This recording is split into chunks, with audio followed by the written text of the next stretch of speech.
faith requires action. Say it again. Faith requires action.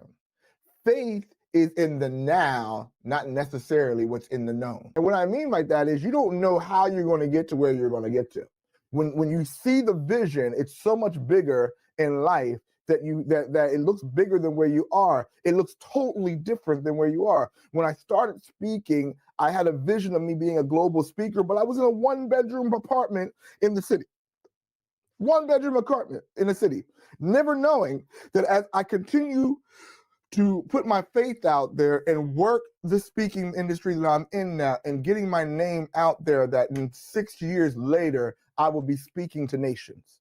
Why? Because my faith wasn't in the one-bedroom apartment. My faith was in the mission and the vision of me seeing and impacting the world globally. But faith requires vision, but it requires action. So your faith actions are you're living like it's so.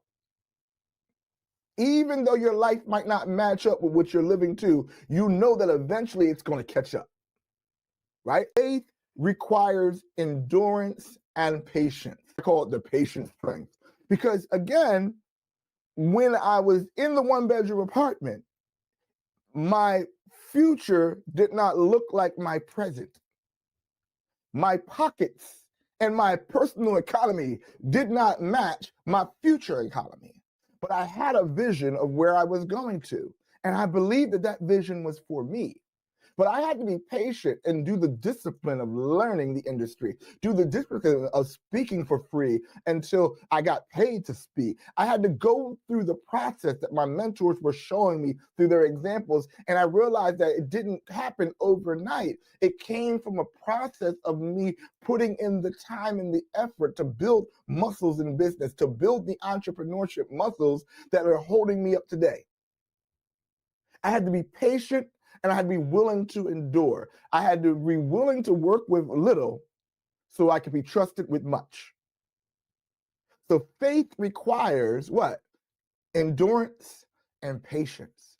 You got to hold on, because you're in the midst of a famine situation, in the midst of the crisis is in front of your face telling you all the things that you don't have.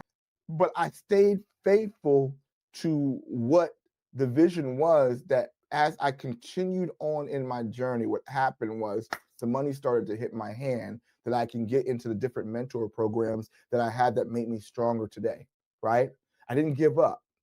Even though my personal economy did not match my future economy, eventually it caught up.